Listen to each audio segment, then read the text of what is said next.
आज आपण वांग्याची आमटी कोल्हापूर पद्धतीने करून बघूया। त्यासाठी लागणारं साहित्य कांदा, टोमॅटो, कोथिंबीर, शेंगदाण्याचं कूट, तुरीची डाळ आणि थोडीशी मुगाची डाळ।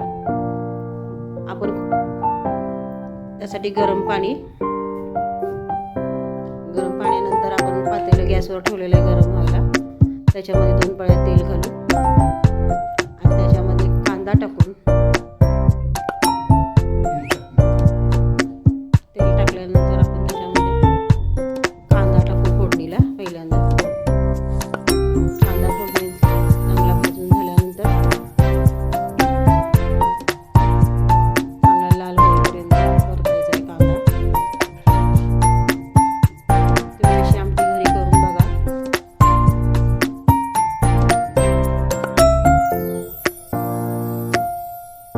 कांदा छान परतून घ्यायचा।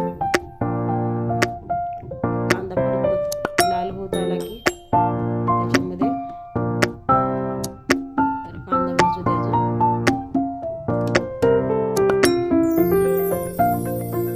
छान असा भाजून घ्यायचा कांदा। बारीक चिरायचा कांदा। कोल्हापूरची आमटी बघा तुम्ही खाऊन।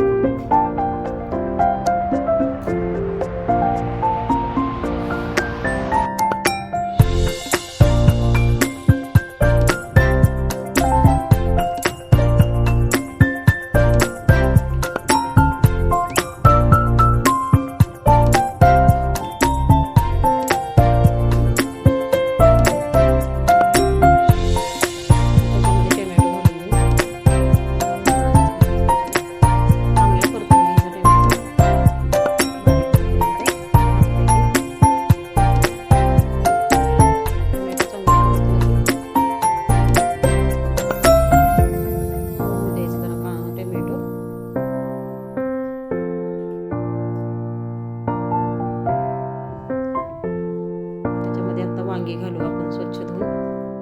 मी पाण्यामध्ये थोडं मीठ घातलं होतं। आमच्याकडे हिरवी वांगी छान मिळतात, चवीला खूप लागतात ते।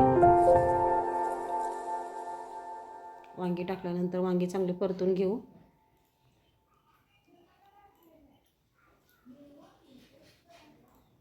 लगेच घाई करायची नाही, चांगली वांगी भाजून घ्यायची, परतून घ्यायची चांगली।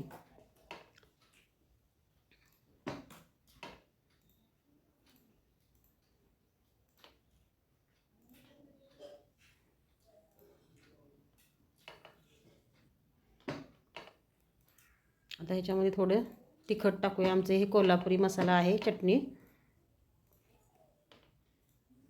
हे आम्हाला जसं तिखट लागते त्याप्रमाणे घेतलेले। तुम्हाला जसं आवडेल तसं तुम्ही तिखट घाला। आणि ही चटणी टाकल्यानंतर छान असं परतून घ्यायचं, छान परतून घ्यायचं। त्याच्यामध्ये डाळ घालायची, थोडीशी डाळ, बस थोडीशी मुगाची डाळ घालायची आणि जास्त जरा तुरीची डाळ घालायची आणि सगळं एकजीव करायचं आणि परतून घ्यायचं। चांगलं परतून घ्यायचं। तुमच्याकडे जर चटणी मीठाचं गरम पाणी घालायचं। गरम पाणी घातल्यानंतर आमटी चवीला होते। असं सगळं हलवून घ्यायचं। त्यानंतर कोथिंबीर घालायची चिरून बारीक। मी धुवून घेतलेली कोथिंबीर चिरून घेतलेली आहे। आमटीला उकळी, आमटी शिजत आली की त्याच्यामध्ये शेंगदाण्याचा कूट घालायचा। आम्ही कच्चे शेंगदाण्याचा कूट करतो, मिक्सरला लावून ठेवतो आणि आमटी शिजत आली की त्याच्यामध्ये तो हा कूट घालायचा शेवटी। ही बघा आमटी कशी झालेली। गरम गरम भाकरीने वांग्याची आमटी खायला या।